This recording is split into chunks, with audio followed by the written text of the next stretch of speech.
এই যে এসেছে আমার বোনকে ন্যায় দিতে তার অকর্মা স্বামী। নীল বলল, তোমার কথায় ভয় লাগছে, তুমি জানো আমাকে। চিন্তা করো না, কন্ট্রাক্ট তো সাইন হবেই, তাকে কেউ থামাতে পারবে না। চেয়ারম্যান আসছেন, সব ফর্ম্যালিটি হয়ে যাবে। এ কথা বলে সে অবনীর দিকে তাকিয়ে হেসে বলল, তোমার ডিজাইনের জন্য থ্যাংক ইউ। এ কথা শোনা মাত্র গৌতমের ধৈর্যের বাঁধ ভেঙে গেল। সে নীলের কলার ধুয়ে ফেলল। অবনী সঙ্গে সঙ্গে গৌতমকে পিছিয়ে দিল। সে জানত নীল কত বড় গুন্ডা। নীল পিছিয়ে এসে নীলের জামা ঠিক করল আর হেসে অফিসের ভেতরে ঢুকে গেল। গৌতম একদৃষ্টে তাকিয়ে রইল তার পিছু পিছু। আর কিছুক্ষণের মধ্যে অবনীর সঙ্গে সেও ভিতরে ঢুকে গেল। আগারওয়াল গ্রুপের ভেতরে ঢুকেই গৌতম ওয়েটিং রুমে গিয়ে বসে পড়ল আর অবনী কনফারেন্স রুমের দিকে রওনা দিল, যেখানে আজ নীলের কন্ট্রাক্ট সাইন হতে যাচ্ছিল। কন্ট্রাক্ট সাইন হওয়ার আনন্দ গায়ত্রী দেবীর মুখে স্পষ্ট দেখা যাচ্ছিল। কনফারেন্স রুমে ঢুকেই অবনী দেখল গায়ত্রী দেবী আর নীল তার ডিজাইনটা টেবিলের ওপর রেখে অভিনব গুপ্তার জন্য অপেক্ষা করছে। টেবিলের চারপাশে অফিসের আরও অনেকে বসেছিল, কিন্তু আজ অবনীকে বসার অনুমতিও দেওয়া হয়নি। সে চুপচাপ এক কোণে গিয়ে দাঁড়িয়ে রইল। কনফারেন্স রুমের দরজা দিয়ে অভিনবের সেক্রেটারি ভেতরে এলো। সে মনোযোগ দিয়ে টেবিলে রাখা ডিজাইন দেখতে লাগল। সেক্রেটারিকে দেখেই গায়ত্রী দেবীর মনে অনেক প্রশ্ন জেগে উঠল। অল্প সময়ের মধ্যেই সেক্রেটারি হাতে ধরা ফাইলটি টেবিলে রাখল এবং চেয়ারে বসে পড়ল। অভিনব স্যার এলেন না এখনো? ওনার জায়গায় আপনি কন্ট্রাক্টের জন্য? আমি শুধু এটা জানাতে এসেছি যে মিস্টার নীলের সঙ্গে আবতার ডিল বাতিল করছে। সেক্রেটারির কথা শুনে নীল আর গায়ত্রী দেবীর পায়ের তলা থেকে মাটি সরে গেল। অবনীয় হতভম্ব হয়ে চারপাশে তাকাতে লাগল। আপনার নিশ্চয়ই ভুল বোঝাবুঝি হয়েছে। আজ তো মিস্টার নীলের সঙ্গে কন্ট্রাক্ট হওয়ার কথা ছিল। না, আমাকে কোনো ভুল বোঝাবুঝি হয়নি। এটা চেয়ারম্যান স্যারেরই অর্ডার।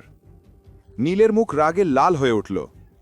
সে নিজেকে সামলাতে পারল না এবং হঠাৎ চেয়ার থেকে উঠে দাঁড়ালো। কি, চেয়ারম্যান স্যারের অর্ডার? নাকি তুমি নিজের মন গড়া কথা বলছো? আমাকে এই স্যারের সঙ্গে কথা বলতে হবে। চুপ করো নীল, তোমার মাথা খারাপ হয়ে গেছে নাকি? গায়ত্রী দেবী রাগে নীলকে বকুনি দিয়ে আবার চেয়ারে বসিয়ে দিলেন। সেক্রেটারির রাগ ভরা মুখ দেখে তিনি পরিস্থিতির গুরুত্ব বুঝে গেলেন।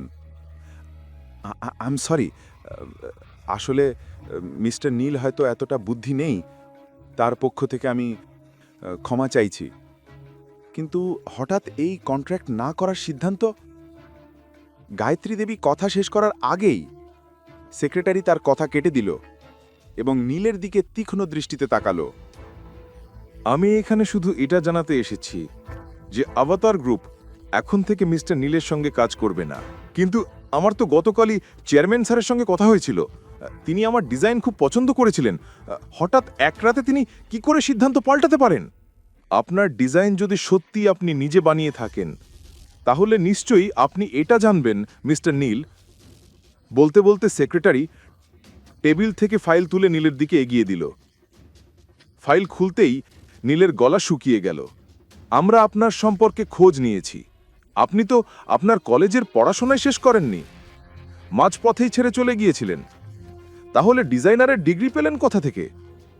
তার উপর আপনি যত ডিজাইন এখন পর্যন্ত বানিয়েছেন সবই আমরা দেখেছি। একটিও এমন ছিল না যা দেখে আপনাকে কাজ দেওয়া যায়। তাহলে হঠাৎ কি হলো যে আপনি এত ভালো ডিজাইন বানিয়ে ফেললেন? দয়া করে এক্সপ্লেন টু মি। সেক্রেটারির কথা শুনে নীল আর গায়ত্রী দেবী দুজনেই লজ্জায় মাথা নিচু করে একজন আরেকজনের দিকে তাকালো। গায়ত্রী দেবী কল্পনাও করেননি তার মিথ্যা এত দ্রুত ধরা পড়বে। সেক্রেটারির চোখে এখনো রাগ ভরা। আপনারা যে কোম্পানিতে কাজ করেন সেই কোম্পানিকেই একসাথে লুটছেন। আপনাদের লজ্জা করা উচিত। এই কাণ্ডগুলোর কারণে আপনাদের জেলও হতে পারে, এই ধারণা আছে তো? বক্তব্য শেষ করে সেক্রেটারি কনফারেন্স রুমে বসে থাকা সবাইয়ের দিকে একবার তাকালো এবং পরের মুহূর্তেই দরজা দিয়ে বাইরে চলে গেল। সেক্রেটারি চলে যেতেই কনফারেন্স রুমে নিস্তব্ধতা নেমে এলো। গায়ত্রী দেবী আর নীল কারোর চোখের দিকে তাকাতে পারছিলেন না। অন্যদিকে অবনী নিজের কানে বিশ্বাসই করতে পারছিল না।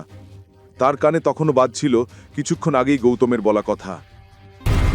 পরের কাহিনী জানতে দেখতে থাকুন পরবর্তী এপিসোডগুলো শুধুমাত্র পকেট এফএম ইউটিউব চ্যানেলে। আর রয়্যাল ওয়ারিশের সব এপিসোড শুনতে এখনই ডাউনলোড করুন পকেট এফএম অ্যাপ, লিংক দেওয়া আছে ডিসক্রিপশনে।